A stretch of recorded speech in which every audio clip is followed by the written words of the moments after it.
ইন্নাল্লাহা ইয়া'মুরুকুম আন তু'আদ্দুল আমানাতি ইলা আহলিহা। আল্লাহ রাব্বুল আলামিন বলেন, নিশ্চয়ই আল্লাহ তোমাদেরকে আদেশ দিচ্ছেন, নির্দেশ দিচ্ছেন। কি আদেশ, কি নির্দেশ?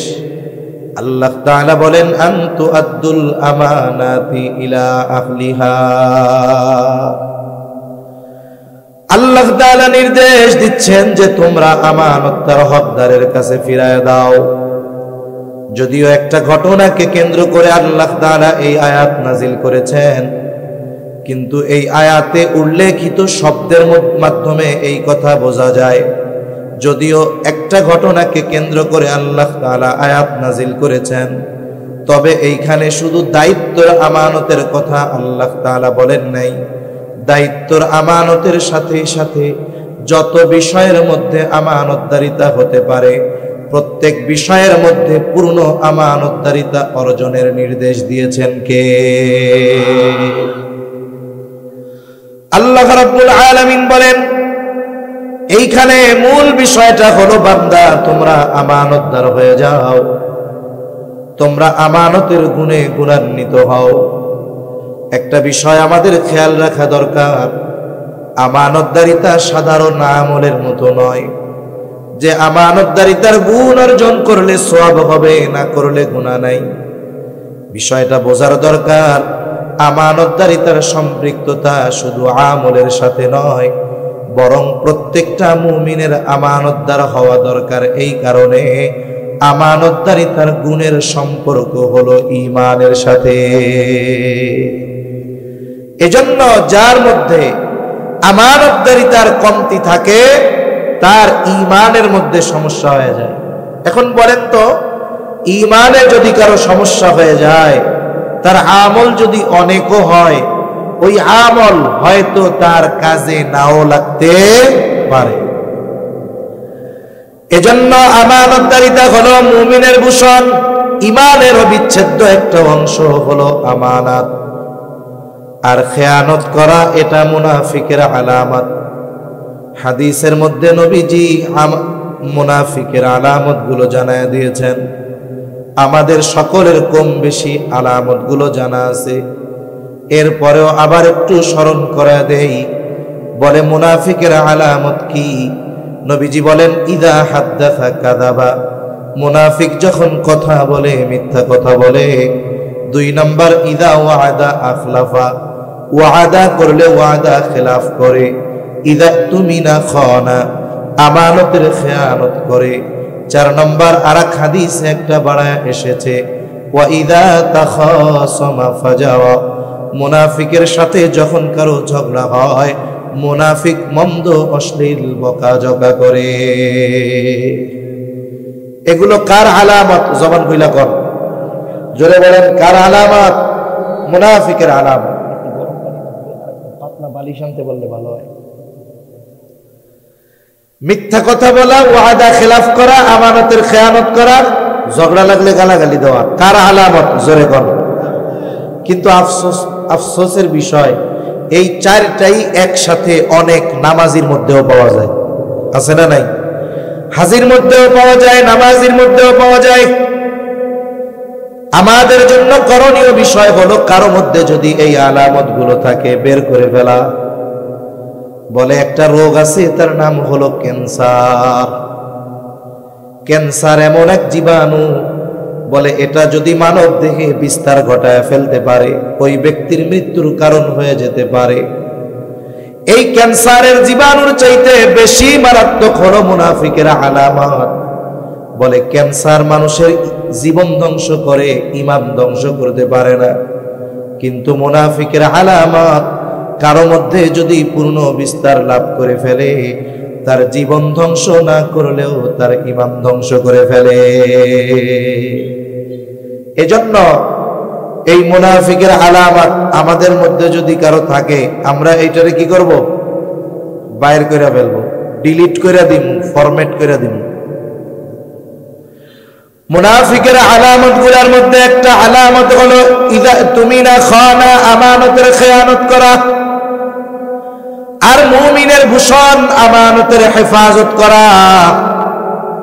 আমার আপনার নবীজি আমানতদার নবী ছিলেন। কেমন আমানতদার নবী?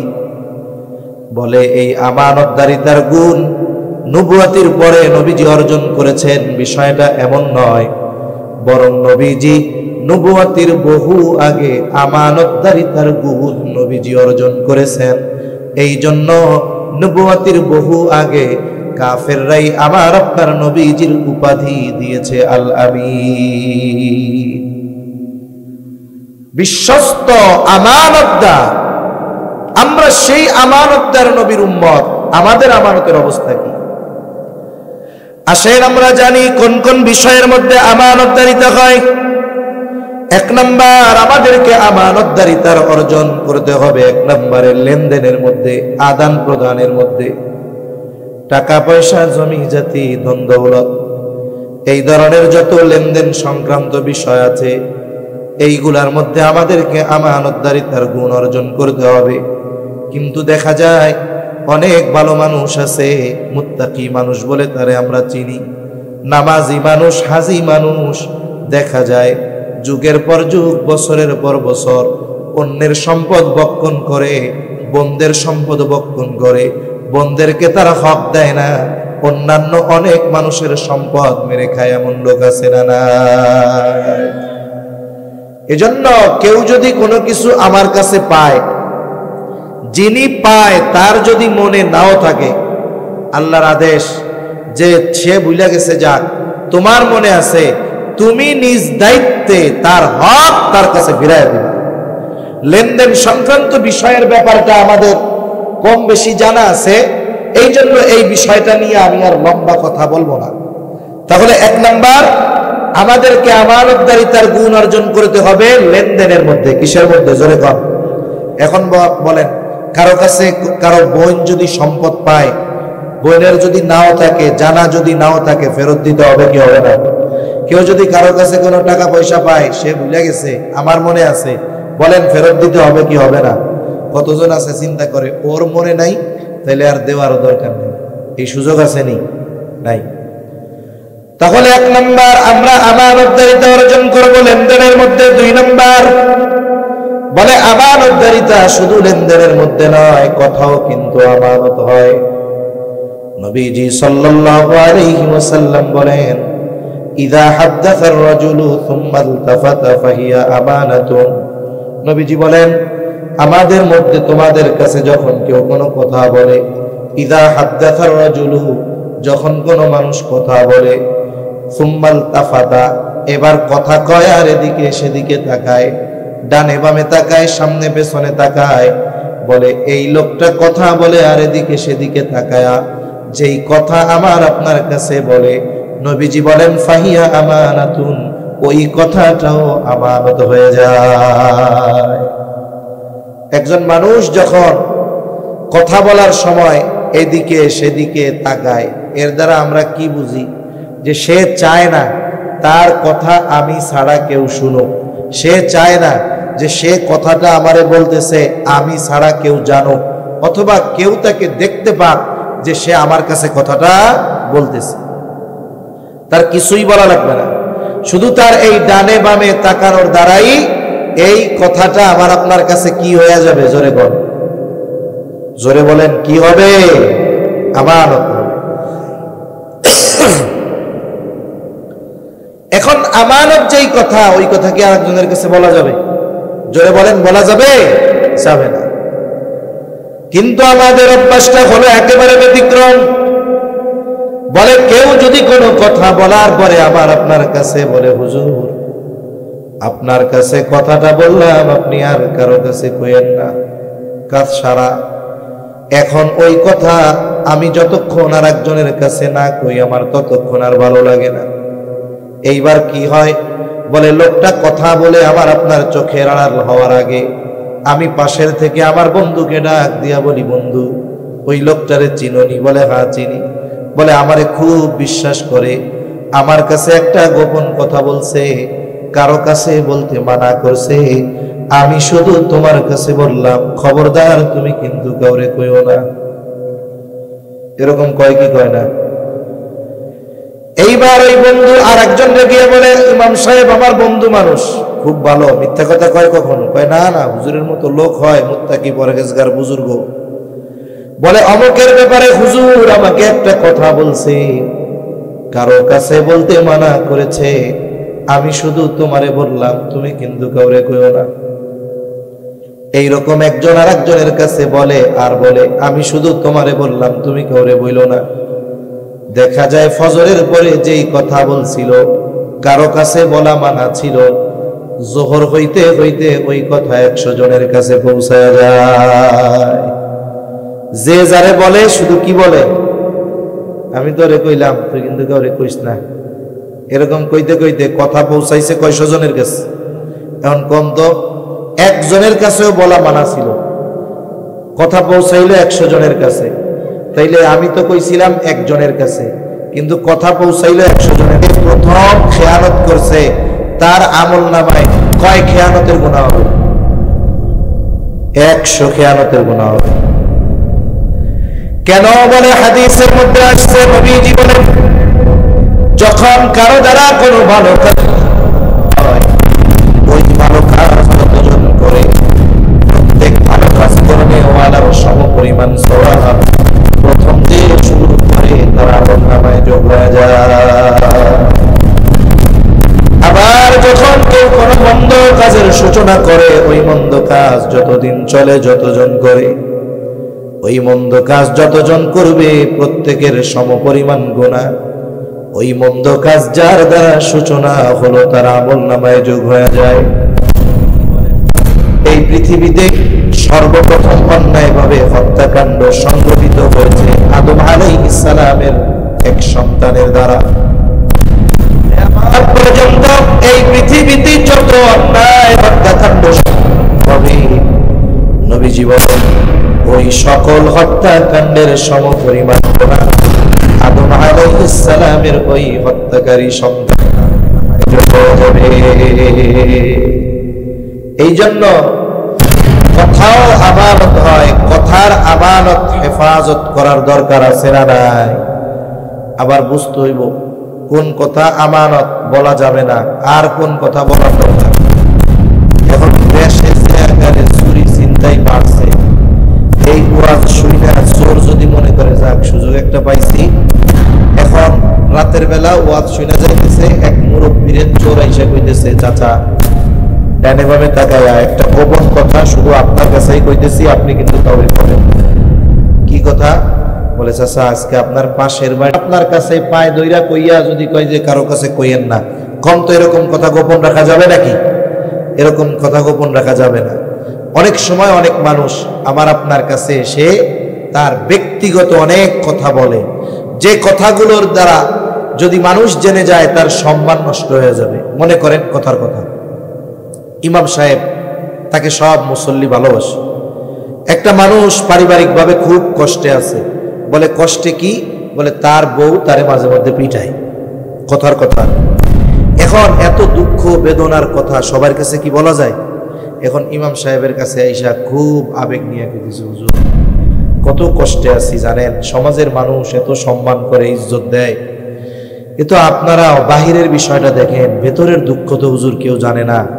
আপনি আমার ইমাম সাহেব, আমার জীবনের সবচাইতে বড় আমলটা আমি আপনার উপরে ভার দিয়া দেই, আপনার কাছে সব কথা কইতে অসুবিধা কি? হুজুর আমার বউ আমারে পিটায়, হুজুর এ দুঃখ কার কাছে কমু? রাস্তার মানুষ আমারে দেখলে ডরায়, আর আমার ঘরে আমার বউ আমারে পিটায়। এখন কম তো, এই কথা যদি সমাজের মানুষ জানে, ওই বেটার ইজ্জত থাকবো? জোরে কোন, সম্মান থাকবো? এরকম অনেক গোপন কথা আছে, মানুষ মানুষের কাছে এসে বলে। এখন সম্পর্ক যখন ভালো ততদিন কথা গোপন রাখে, যখন একটু দুইজনের মধ্যে সম্পর্ক খারাপ, এইবার কয় জানি কিন্তু বেশি কথা কইলে কইয়া দিব। আছে না নাই? এখন বলেন তো, শুধু কি বন্ধুর আমানতের হেফাজত করতে হবে, না শত্রুরটাও করতে হবে? শত্রুরটাও করতে হবে। আমার আপনার নবী মক্কা থেকে মদিনায় হিজরত করেছেন। প্রথম কথা হলো বাহ্যিক কারণ কিছু আছে, মূল কারণ আল্লাহ তাআলার নির্দেশ। বাহ্যিক কারণ বলে কাফেরদের মাত্রাতিরিক্ত অত্যাচার, জুলুম। নবীজিকে আল্লাহ তাআলা হিজরতের জন্য প্রস্তুতি নিতে বলছেন, কিন্তু সময় জানান নাই। আবার মক্কার মানুষেরা তাদের দামি দামি বস্তু আমার আপনার নবীর কাছে হেফাজতের জন্য রাখতো, আমানত রাখতো। কাফেররা জানতো যদিও মুহাম্মদকে আমরা কষ্ট দেই, কিন্তু মুহাম্মদ আমাদের আমানতের বস্তুর হেফাজত করবে, খেয়ানত করবে না। নবীর উপরে জুলুম অত্যাচার করার পরেও নবীর কাছে তারা সম্পদ হেফাজতের জন্য রাখতো। কাফেররাও চিন্তা করলো, খোঁজ পেয়ে গেছে অচিরেই মক্কা ছেড়ে মুহাম্মদ হয়তো হিজরত করবে, শত্রু হাতছাড়া হয়ে যাবে। কাফেররা সিদ্ধান্ত নিল মুহাম্মদকে আর ছেড়ে দেওয়া হবে না। প্রত্যেক গোত্র থেকে এক একজন যুবক নির্বাচিত করা হলো। এইবার এই যুবকেরা সম্মিলিতভাবে নবীজির উপরে আক্রমণ করবে, হত্যা করে ফেলবে। আজ রাতেই নবীজির উপরে আক্রমণ হবে। আর আমার আপনার নবীকে আল্লাহ তাআলা জানায় দিলেন, পয়গম্বর আজকে রাতেই আপনার মদিনার সফর শুরু হয়ে যাবে। নবীজি তো কাউরে জানান নাই, শুধু আবু বকর সিদ্দিক রাদিয়াল্লাহু তাআলা আনহুরে বলছেন যে রেডি থাইকো, অচিরেই হয়তো সফর শুরু হইতে পারে। নবীজির কাছে কাফেরদের যেই আমানত ছিল আস্তে আস্তে নবীজি ফেরত দিয়ে দিচ্ছিলেন সবাইটা। সব যদি একসাথে দিয়ে দিতে যান ওরাও চিন্তা করবে সবাইটা ফেরত দিয়ে দেয় কা, এলাকা মনে হয় সেটা চলে যাইব, এজন্য আস্তে আস্তে দিচ্ছিলেন। ওই যে আল্লাহর নির্দেশ যখন আসছে তখনও নবীর কাছে কাফেরদের কিছু বস্তু আমানত ছিল। কাফেররা রাতের বেলা আমার আপনার নবীর ঘর চারদিক দিয়ে ঘিরে ফেলছে হত্যা করার জন্য। আর নবীজি ঘরের মধ্যে হযরত আলী রাদিয়াল্লাহু তাআলা আনহুকে আনছেন। কাফেররা হত্যা করবে, নবী হিজরতের সফর শুরু করবে। হযরত আলীকে কেন রাইখা গেছেন ঘরে?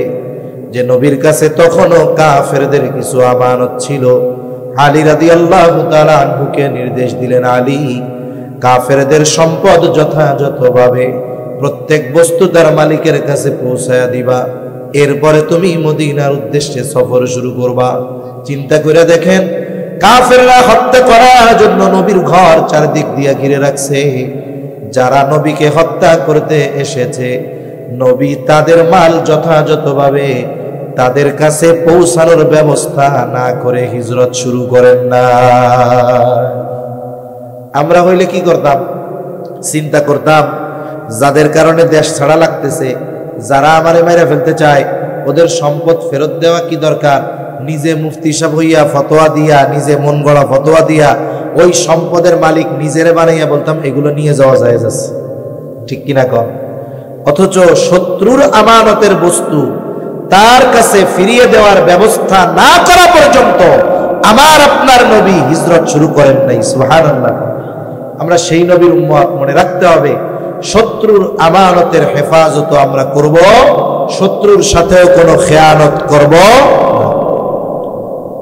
তাহলে এক নাম্বার লেনদেনের মধ্যে আমানতদারিতা অর্জন করতে হবে। 2 নাম্বার কথাও আমানত হয়। 3 নাম্বার দায়িত্ব আমানত। আল্লাহ তাআলা এই আয়াতে মূলত দায়িত্বের কথা বলেছেন। দায়িত্বটাকে এখন তো আমানত মনে করা হয় না, বরং দায়িত্ব পাইলে এটারে গনিমত মনে করা হয়। এমন এক জামানা অতিবাহিত হয়ে গেছে যখন মানুষ দায়িত্ব নিতে চাইতো না, জোর করে দায়িত্ব দেওয়া যাইত না। আর এখনকার মানুষ দায়িত্ব নেওয়ার জন্য প্রতিযোগিতা করে। দায়িত্ব নেওয়ার প্রতিযোগিতা আছে না নাই? আরে চেয়ারম্যানই ইলেকশন হবে এক ইউনিয়নে, ক্যান্ডিডেট 30 জন, সবাই চেয়ারম্যান পদপ্রার্থী। এখন মনে করেন নির্দিষ্ট এক দলের মার্কার উপরে নির্বাচন হবে। এক এলাকায় এক চেয়ারম্যান ওই মার্কা পাওয়ার জন্য খরচ করছে 3 কোটি টাকার উপরে। মার্কা পাওয়ার জন্য উপরের নেতাদের বকশিস ঘুষ দিছে কয় কোটি টাকা। এবার পোস্টার ছাপাইছে নির্বাচনের আগে যে এত নং ইউনিয়ন পরিষদের আসন্ন ইউনিয়ন পরিষদ নির্বাচনে চেয়ারম্যান পদপ্রার্থী অমুক ভাইকে তমুক মার্কায় ভোট দিয়ে অত্র ইউনিয়নবাসীর সেবা করার সুযোগ দান করুন। এরকম লেখে কি লেখে না? এখন বলেন তো, যেই লোক 3 কোটি টাকা ঘুষ দিয়ে মার্কা কিনতে পারে, ওই লোকের জনগণের সেবা করার জন্য চেয়ারম্যান হওয়া লাগবে? কত টাকাই আছে। টাকা পয়সা তোর আছে, এটা দিয়ে সেবা কর। তার মানে এই দায়িত্বের মধ্যে কিছু মধু আছে, মজা আছে, এই জন্য দায়িত্ব নিতে চায়, ঠিক কিনা বলেন? এই করোনাকালীন সময় ইংল্যান্ডের প্রধানমন্ত্রী, কোন দেশের প্রধানমন্ত্রী জোরে কর? ইংল্যান্ডের প্রধানমন্ত্রী, ওর নাম কি, ক্যামেরন জানি, ও বলতেছে যে আমি প্রধানমন্ত্রীর পদ ছেড়ে দিব। কেন? বলে এই প্রধানমন্ত্রীর দায়িত্ব পালন করতে গিয়ে আমি আমার সংসার চালাইতে পারতেছি না। আরে বেটা কয় কি বলদের বলো।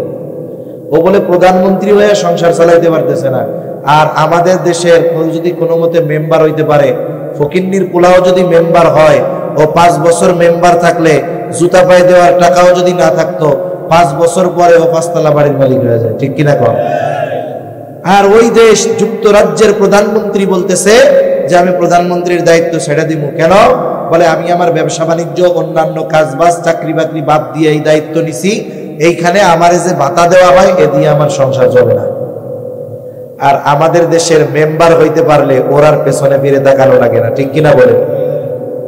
অবস্থাটা কি চিন্তা করেন। এই দেশে দায়িত্ব নিতে পারলেই তো কাম সারা, আর যদি চেয়ারম্যান হইতে পারে তাইলে ওর কি কামাই চিন্তা করে দেখছেন? অথচ অতীতের মানুষকে জোর করে দায়িত্ব দেওয়া যায় নাই। আমাদের ইমাম আজম আবু হানিফা রাহমাতুল্লাহি আলাইহি খলিফা মনসুরের সাথে রাস্তার মধ্যে দেখা হয়ে গেছে বাজারে। খলিফা মনসুর ইমাম আবু হানিফাকে বলে, ইমাম, প্রধান বিচারকের দায়িত্বের চেয়ার খালি, আপনি প্রধান কাজী, প্রধান বিচারকের দায়িত্ব নেন। কত বড় অফার, কত বড় প্রস্তাব! ইমাম আবু হানিফা সাথে সাথে খলিফারে বলে, এই দায়িত্ব আমি নিতে পারবো না। খলিফার মেজাজ গরম হয়ে গেল। এত বড় দায়িত্বের প্রস্তাব দিলাম, মুখের উপরে প্রস্তাব ফিরাইয়া দিল। হাতের মধ্যে ছিল চাবুক, চাবুকটা দিয়া ইমাম আবু হানিফার গায়ে মারছে এক বাড়ি। ক্ষমতার একটা পাওয়ার আছে, দায়িত্বের একটা পাওয়ার আছে, পোশাকের একটা পাওয়ার আছে, ঠিক কিনা বলেন? পোশাক পরে কেউ জনগণের সেবক হয়, কেউ জালেম হয়, ঠিক কিনা বলেন? কেউ দায়িত্ব নিয়ে জনগণের সেবক হয়, আর কেউ জালেম হয়। খলিফা মনসুর, খলিফা, তার একটা প্রভাব সহ্য হয় নাই, মুখের উপরে প্রস্তাব ফিরাইয়া দিল। এই জন্য চাবুক দিয়া বাড়ি মেরে দিছে। খলিফা মনসুর যখন রাজপ্রাসাদে ফিরে গেছে, খলিফা মনসুরের চাচা খলিফা মনসুরে বলে, মনসুর, কাজটা তুমি ভালো করো নাই। ইমাম আবু হানিফার গায়ে চাবুক দিয়া বাড়ি মারছো, কাজটা ভালো করো নাই, তার কাছে মাপ চাও। অনেক সময় আছে মানুষ রাগান্বিত অবস্থায় অনেক কঠিন জিনিস করে ফেলে, কিন্তু রাগ চলে গেলে ওই কর্মের জন্য লজ্জিত হয়, ঠিক কিনা গো? বাড়ি যখন মারছিল তখন তো মেজাজ গরম, এখন ক্ষমা চাইতে যাবে মেজাজ নরম, লজ্জা লাগতেছে। খলিফা মনসুর চিন্তা করলো, আসলেও তো কাজটা ভালো হয় নাই, ক্ষমা চাওয়ার দরকার। নিজের যাইতে লজ্জা লাগে, নিজের একান্ত সহযোগী ব্যক্তিকে বলে, যাও আমার পক্ষ থেকে ইমাম আবু হানিফার কাছে ক্ষমা চায় আসো। সাথে সাথে 1 তোলে স্বর্ণ মুদ্রা দিয়া দিল, যে ইমাম আবু হানিফাকে বলবা খলিফার পক্ষ থেকে এটা আপনার জন্য হাদিয়া। লোকটা গেছে ইমাম আবু হানিফার কাছে, গিয়া বলে, খলিফা ওই সময় রাগান্বিত অবস্থায় আপনারে আঘাত করছে, উনি খুব লজ্জিত, আপনার কাছে মাপ চাইছে, মেহেরবানি করে মাফ করে দেন। ইমাম আবু হানিফা বলে, আচ্ছা মাফ করে দিলাম। এইবার ওই 1 তোলে স্বর্ণ মুদ্রা ইমাম আবু হানিফার কাছে দিয়া বলে, এটা খলিফা আপনার জন্য হাদিয়া দিয়েছে, আপনি যদি খলিফার দেওয়া হাদিয়া গ্রহণ করেন তাহলে খলিফা সুনিশ্চিত হবে আপনি তাকে ক্ষমা করেছেন। ইমাম আবু হানিফা বলে, না, হাদিয়া লাগবে না, ফেরত নিয়ে যাও, মাফ করে দিস। লোকটা বারবার পিড়াপিড়ি করে, জোরাজুরি করে বলে, খলিফা হাদিয়া দিছে, রাখেন। ইমাম আবু হানিফা বলে, তোমার খলিফা আমারে হাদিয়া দিল, এত স্বর্ণ মুদ্রা পাইল কোথায়? নিজের টাকা থেকে দিয়েছে নাকি? বলে, না। খলিফা এত মুদ্রা কোথায় পাবে? বলে, রাষ্ট্রীয় কোষাগার থেকে এটা আপনাকে দেওয়ার জন্য দিয়েছে। ইমাম আবু হানিফা বুঝলেন এই টাকার মালিক খলিফা না, টাকার মালিক হলো জনগণ, ঠিক কিনা বলেন? তিনি আবার বলেন ফেরত নিয়ে যাও। লোকটা এবার বলে ইমাম এই টাকাটা আপনি রাখেন, আপনি নিজের জন্য ব্যয় না করেন, আপনি মানুষদেরকে সাদাকা করে দিয়েন, দান করে দিয়েন। ইমাম আবু হানিফা বলে শোনো, তোমার কাছ থেকে এই মুদ্রা গ্রহণ করবার পর আমি নিজের জন্য ব্যয় করি আর মানুষকে সাদাকা করে দেই, এটা কোনো বিষয় নয়, বরং তোমার খলিফা জানবে ইমাম আবু হানিফা আমারও দেওয়া হাদিয়া গ্রহণ করেছে। সুতরাং এটা তো রাখা যাবেই না, বরং তুমি তোমার খলিফারে গিয়ে বলবা যে এই দায়িত্ব পালনের জন্য রাষ্ট্রীয় কোষাগার থেকে তার জন্য একটা নির্দিষ্ট ভাতা আছে। প্রধানমন্ত্রীর নির্দিষ্ট ভাতা আছে না নাই? রাষ্ট্রপতির নির্দিষ্ট ভাতা আছে না নাই? চেয়ারম্যানের নির্দিষ্ট ভাতা আছে না নাই? প্রত্যেকের নির্দিষ্ট এক ভাতা আছে। ইমাম আবু হানিফা বলে শোনো, খলিফার জন্য যেই ভাতা নির্ধারিত আছে এর চাইতে একটা দিরহাম বেশি তার ব্যক্তিগত কাজে খরচ করা তার জন্য বৈধ নয়, বরং সে এই সম্পদের রক্ষক, এই দায়িত্ব তার কাছে আমানত, মানুষের সম্পদ তার কাছে আমানত।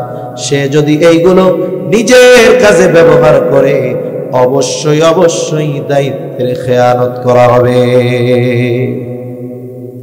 লোকটা এবার খলিফার কাছে চলে গেছে। কিছু মানুষ আছে কথা এমন সুন্দর করে সাজায় কইতে পারে, মিথ্যা কথা কয় কিন্তু শুনতে খুব মজা লাগে। আছে না এরকম কিছু মানুষ?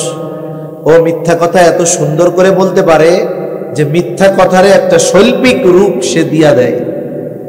ওই রকম ইমাম আবু হানিফার ব্যাপারে খলিফার কাছে ওই লোকটা গিয়ে সাজায় গুছায় মিথ্যা কথা কইছে।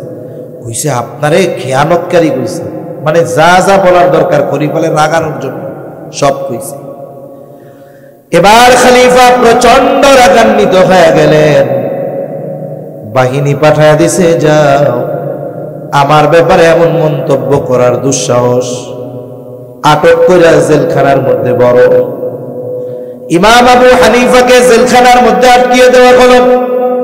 ইমাম আবু হানিফার উপরে জুলুম অত্যাচার, চাবুক দিয়ে আঘাত করা হতো আর বলা হতো প্রধান কাজীর দায়িত্ব নিলে তোমাকে ছেড়ে দেওয়া হবে।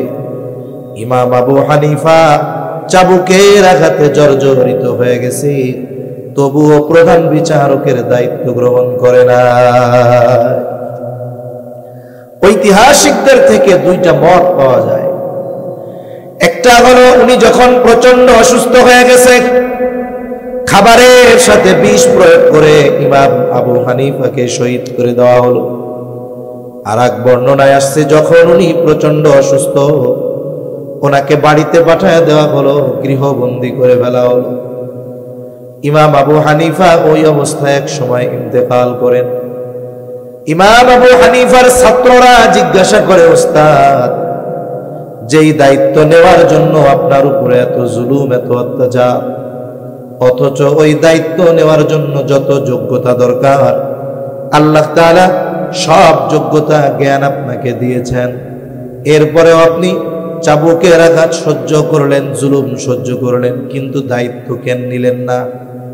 ইমাম আবু হানিফা বলে শোনো, যেই দায়িত্ব আমি নেই নাই ওই দায়িত্বের ব্যাপারে কিয়ামতের দিন আল্লাহ তাআলা আমাকে জিজ্ঞাসা করবে না, কিন্তু যদি আমি দায়িত্ব নিতাম আর ওই দায়িত্ব পালনে যদি কোনো ত্রুটি বিচ্যুতি হয়ে যাইত, কিয়ামতের দিন আল্লাহ তাআলার সামনে আমাকে দায়িত্বের খেয়ানতকারী হিসাবে উপস্থিত হওয়া লাগতো। আবু দাউদের হাদিস, নবীজি বলেন তোমাদের কাউকে যখন কোনো রাষ্ট্রীয় দায়িত্ব দেওয়া হয়, কেউ যদি ওই দায়িত্বের সুচ পরিমাণ খেয়ানত করে, সুচ পরিমাণ, নবীজি বলেন কিয়ামতের দিন ওই সুচ পরিমাণ খেয়ানতকারী ব্যক্তি খেয়ানতের বোঝা নিয়ে আল্লাহর সামনে হাজির হয়ে যাবে। এজন্য সব ধরনের দায়িত্ব আমানত। দায়িত্ব কি জোরে বলেন? স্কুলে চাকরি করে শিক্ষক, তার এই দায়িত্ব তার কাছে কি? মসজিদের ইমাম, তার দায়িত্ব তার কাছে কি? মুয়াজ্জিনের দায়িত্ব কি? দোকানদার কর্মচারী রাখছে, বলে দায়িত্ব দিছে আমানত, সকল ধরনের দায়িত্ব আমানত। কেউ যদি ওই দায়িত্ব যথাযথভাবে পালন না করে উল্টাপাল্টা করে দায়িত্বের বিপরীতে তার যেই পারিশ্রমিক পরিপূর্ণরূপে গ্রহণ করে, বলে সে দায়িত্বের খেয়ানতকারী। ঠিক কিনা বলে? এই যে সরকারি অফিসগুলায় মানুষরে বসায় দেওয়া হয়েছে যেই দায়িত্ব, এই দায়িত্বটা কি বলেন? এখন ওই দায়িত্ব পালন করার বিপরীতে তাকে মাস শেষে বেতন দেওয়া হয় কি হয় না? এখন যদি ওই দায়িত্ব পালন করতে গিয়ে আমার কাছে আবার চা পানের টাকা যায়, দায়িত্বের খেয়ানত হবে, সাথে সাথে জুলুম করা হবে, অন্যায়ভাবে মানুষের সম্পদ মাইরা খাওয়ার গুনাহ হবে, সাথে সাথে ঘুষ খাওয়ার গুনাহ হবে। ঠিক কিনা বলেন? এজন্য আল্লাহ তাআলা ঘুষখোরের উপরে লানত বর্ষণ করছেন। আর রাশি ওয়াল মুরতাশি ওয়াল রায়েশ, যে ঘুষ খায়, যে ঘুষ দেয়, আর যে মধ্যস্থতা করে, বলে সবগুলো সমান, সবগুলোর উপরে আল্লাহ রাসূলের লানত। এজন্য সরকারি দায়িত্ব যারা আছে, এ দায়িত্ব তাদের কাছে আমানত। এখন কোন এরা কি সুস পরিমাণ দুর্নীতি করে না পাহাড় পরিমাণ দুর্নীতি করে? একে দুর্নীতির কোনো সীমারেখা নাই।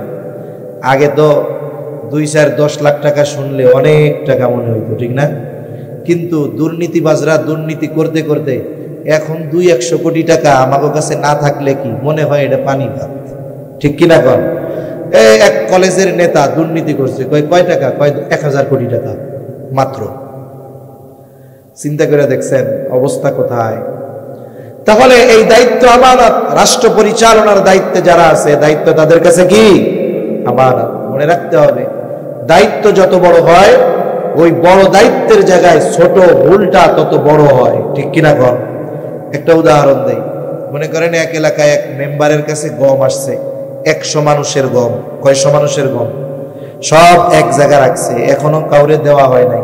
এখন বলেন তো, ওই গমগুলার প্রতিটা গমে কতজনের হক আছে? কারণ যেই সম্পদ শরিকি সম্পদ বন্টন না করা পর্যন্ত ওই সম্পদের প্রতিটা কণার মধ্যে প্রত্যেকের হক থাকে। তাহলে এক গমে হক আছে কতজনের? এখন মেম্বার একটা গম চুরি করছে, কয়শো জনের হক নষ্ট করছে। এখন মনে করেন এই গম তো আগে আসছিল ইউনিয়ন পরিষদের খাদ্য গুদামে, ওইখানে আসছিল 1000 মানুষের গম। এখন চেয়ারম্যান সাহেব ওইখান থেকে একটা গম চুরি করছে, বলেন তো কতজনের সাথে খেয়ানত হইল? 1000। মনে করেন এর আগে আসছিল উপজেলা খাদ্য গুদামে, ওইখানে আসছিল 1 লাখ মানুষের জন্য, কথার কথা। এখন ওইখান থেকে ওই এলাকার এমপি একটা গম চুরি করছে, বলেন তো খেয়ানত হইল কতজনের সাথে? এখন মনে করেন বিদেশ থেকে গম আসছে বাংলাদেশের সব মানুষের জন্য, 18 কোটি মানুষের জন্য আসছে। এখন বাংলাদেশের প্রধানমন্ত্রী যে সে মনে করেন একটা গম চুরি করে খাইছে, বলেন তো কত কোটি মানুষের সাথে খেয়ানত করছে? গম একটাই আছে, শুধু দায়িত্বের পরিবর্তনের কারণে খেয়ানতের পরিমাণ কত বড় হয়েছে চিন্তা করছেন? এজন্য প্রত্যেকটা দায়িত্ব আমানত, হোক সেটা সরকারি দায়িত্ব, হোক সেটা বেসরকারি দায়িত্ব, আমরা প্রত্যেকটা দায়িত্বকে আমানত মনে করব, বলেন ইনশাআল্লাহ। 4 নম্বর, শরীয়তের বিধিবিধান আমানত। আল্লাহ তাআলা বলেন, ইন্না আরাদনাল আমানাতা আলাস সামাওয়াতি ওয়াল আরদি ওয়াল জিবাল ফাআবাইনা আন ইয়াহমিলনাহা وأشفقن منها وحملها الإنسان। আল্লাহ তাআলা বলেন, আমি এই আমানত আসমানের কাছে, জমিনের কাছে, পর্বতের কাছে পেশ করলাম। তারা এই আমানত বহনে অস্বীকৃতি জ্ঞাপন করলো, ভীত সন্ত্রস্ত হয়ে গেল। ওয়াহামালাহাল ইনসান, মানুষ এই আমানত বহন করলো। বলে কি সেই আমানত? কেউ কেউ বলে সেই আমানত হলো কোরআন, কেউ কেউ বলেন সেই আমানত হলো আল্লাহ তাআলার বিধিবিধান, আদেশ নিষেধ, একই কথা। কারণ মুমিন যারা, তাদের সংবিধান হলো আল কোরআন। এই জন্য শরীয়তের আদেশ নিষেধ আমাদের উপরে আমানত। এজন্য মুফতি রফি উসমানী রাহমাতুল্লাহি আলাইহি, তকি উসমানী দামাত বরকাতুহুমুল আলিয়ার বড় ভাই হযরত তার এক বয়ানের মধ্যে বলেন, নামাজ পড়ার নির্দেশ দিয়েছেন কে? জোরে গণ। তাহলে নামাজের আদেশ দিয়েছেন আল্লাহ। বলেন তো নামাজ যদি কেউ না পড়ে, নামাজ না পড়ার কারণে শাস্তি আছে না নাই? এখন কেউ যদি নামাজের আজান হলো, ওয়াক্ত হলো, নামাজ পড়ে না, আদেশটা আল্লাহর, বলে এই আদেশটা আমানত, নামাজ না পড়ার মাধ্যমে প্রথমে সে আল্লাহর আদেশের আমানতের খেয়ানত করে। 2 নাম্বার, নামাজ না পড়ার কারণে যেই পাপ তার আমল নামায় যোগ হওয়ার কথা, ওই পাপও তার আমল নামায় যোগ হয়ে যায়। তাহলে আল্লাহর আদেশ অমান্য করলে প্রথমে খেয়ানতকারী হয়, এরপরে ওই পাপের শাস্তি তার জন্য বরাদ্দ থেকে যায়। নিষেধের বিষয়গুলো এরকম, হারাম খেও না, সুদ খেও না, ঘুষ খেও না। কেউ যদি আল্লাহর এই নিষেধ অমান্য করে, প্রথমে খেয়ানত হয়, এরপরে যেই পাপ করে সেই পাপের যেই শাস্তি সেটাও তার জন্য বরাদ্দ থেকে যায়। 5 নাম্বার বলে সন্তান সন্ততি আমানত। আল্লাহ তাআলা সন্তান সন্ততি আমাদেরকে দিয়েছেন আমানত। এই জন্য কোন অভিভাবক যদি সন্তানদেরকে দিন না শেখায়, ওই সন্তান নামক আমানতের খেয়ানত সে করে। 6 নাম্বার বলে জানমাল আমানত। মূলত এই জানমালের মালিক আমরা না, জানমালের মালিক কে? আমরা হইলাম জান্নাতের মালিক। কিসের মালিক? জোরে গো। যেহেতু আমরা ঈমানদার, আল্লাহ তাআলা বলেন ইন্নাল্লাহা আশতারা মিনাল মুমিনিনা আনফুসাহুম ওয়া আমওয়ালাহুম বিআন্না লাহুমুল জান্নাহ। আল্লাহ তাআলা বলেন তিনি ঈমানদারের জান এবং মাল জান্নাতের বিনিময়ে কিনে নিয়েছেন। কিনবেন না, কিনে নিয়েছেন। তার মানে আল্লাহ তাআলার সাথে জান্নাতের বিনিময়ে আমার আপনার জানমাল বেচা কেনা হয়ে গেছে। তবে কথা হইল জান্নাত এখনো আল্লাহর কাছে, জানমাল আমার আপনার কাছে। মাল আমার কাছে থাক, জান আমার কাছে থাক, আর জান্নাত আল্লাহর কাছে থাক, কিন্তু বেচা কেনা তো হয়েছে নাকি? দেখেন একটা উদাহরণ দিই। মনে করেন এক লোক সকালবেলায় ফজরের নামাজ পড়ে হাঁটতে বেরোচ্ছে। কিছু দূর যাওয়ার পরে দেখে এক লোক তার নিজের গাছের থেকে ছেঁড়া একেবারে কচি সুন্দর একটা কদু নিয়ে বসে রয়েছে রাস্তার পাশে। স্বাভাবিক, কদুর উপরে ইমানদারদের একটু আকর্ষণ বেশি। কদু তরকারিটা খুব উপকারী, যাদের উচ্চ রক্তচাপ, ডায়াবেটিস, তারপরে অন্যান্য রোগের জন্য এটা খুব উপকারী। নবীজিরও প্রিয় তরকারি কদু। এই চিন্তা করে এত সুন্দর কদু তো বাজারে গেলে পাওয়া যায় না। কারণ আপনি যদি বিকালবেলা বাজার করতে যান, ঢাকা শহরে বিশেষ করে, কদু কিনতে গেলে দেখবেন এইটারে 100 মানুষ খুসাইয়া ওর অবস্থা খারাপ বানায় ফেলছে। এখন আপনি একেবারে ফ্রেশ একটা কদু পাইছেন, হাঁটতে বেরোইছেন, কিন্তু পকেটে তো টাকা নেই। এখন আপনি ওরে বলছেন, এই বেটা কদু কি করবা? বলে চাচা বিক্রি করবো।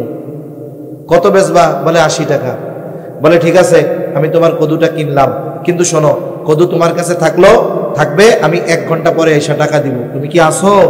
বলে হ্যাঁ চাচা, আমি 1 ঘন্টা আসি। এই বলে চাচা বাড়ির দিকে ফিরে আসছে টাকা আনার জন্য।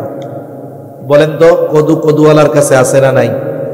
টাকা তো আপনার পকেটে, কিন্তু কদুওয়ালার কাছে কদু আছে ঠিক, কিন্তু কদুর মালিকানা আছে? জোরে বলেন আছে? কমপক্ষে 1 ঘন্টার জন্য তো নাই, ঠিক কিনা? এখন যদি 1 ঘন্টার আগে কেউ এসে কয় কদু কত, ও কয় 80 টাকায় বেচছি, তোর 100 টাকা দিমুনে দিয়া দে, বলেন তো ওর বেচার অধিকার আছে নাকি? কারণ কি? এটা এখন তার কাছে রয়েছে আমানত। দেখেন কদুওয়ালার কাছে আছে, কিন্তু কদু বেচার অধিকার তার নাই। কদু কিন্তু কাকা নেয় নাই, কিন্তু মালিক হয়ে গেছে। বলে জানমাল আমার আপনার কাছে আছে, জান্নাত আল্লাহর কাছে আছে। আমি এখনো জান্নাত পাই নাই, আল্লাহ জান্নাত নিয়ে নেয় নাই, কিন্তু মালিকানা ওইটার আমার, আর এইগুলো আল্লাহ। আমানতের বস্তু ব্যবহারের অনুমতি নাই। কেউ যদি আমার আপনার কাছে এসে 500 টাকার একটা ছেঁড়া নোট দিয়ে বলে এই টাকাটা আপনার কাছে আমানত, আপনি যদি চিন্তা করেন বাজারের মধ্যে টাকাটা হাতে আসলো, তাজা মাছ উঠছে, এই 500 টাকা দিয়ে মাছটা কিনে নিয়ে যাই, পরে যখন টাকা চাবে নতুন আর একটা টাকা তারে ফেরত দিয়ে দিব। বলে না, হবে না, বরং যেই বস্তুটা আমানত রেখেছে, ছেঁড়া হোক আর ফাটা হোক, ওইটাকেই সংরক্ষণ করতে হবে। এটা হলো আমানতের ক্ষেত্রে মাসালাগুলোর একটা মাসালা, আরো মাসালা আছে। কিন্তু জান্নাত কি আল্লাহ তাআলা ব্যবহার করতেছে নাকি? কিন্তু জানমাল তো আল্লাহ, এটা আমরা ব্যবহার করি কি করি না? আমানতের বস্তু ব্যবহারের অনুমতি ছিল না, কিন্তু আল্লাহ দয়া করে বলে, বান্দা জানমাল যদিও আমার, কিন্তু আমি তোমাদের ব্যবহার করার অনুমতি দিলাম। বলে এটা এখন আমাদের জন্য হয়ে গেল স্পেশাল নিয়ামত। কিন্তু এই জানমাল নির্দিষ্ট গণ্ডির ভিতরে ব্যবহার করতে হবে। আপনি সম্পদ ব্যয় করেন, দান সাদকা করেন, মানুষকে দেন, মসজিদ বানায় দেন, মাহফিল দেন। আরে প্রয়োজনে আপনার প্রতিবেশী হিন্দু, খাবার নাই তারে খাবার কিনা দেন। আরে তারে আপনি ঘর নাই ঘর বানায় দেন। মেয়ের বিবাহ হয় না, আপনি তারে টাকা দেন। হিন্দু অসুস্থ, আপনি তাকে চিকিৎসা করায় দেন, অসুবিধা নাই। তবে পূজার জন্য টাকা চাইলে দেওয়া যাবে?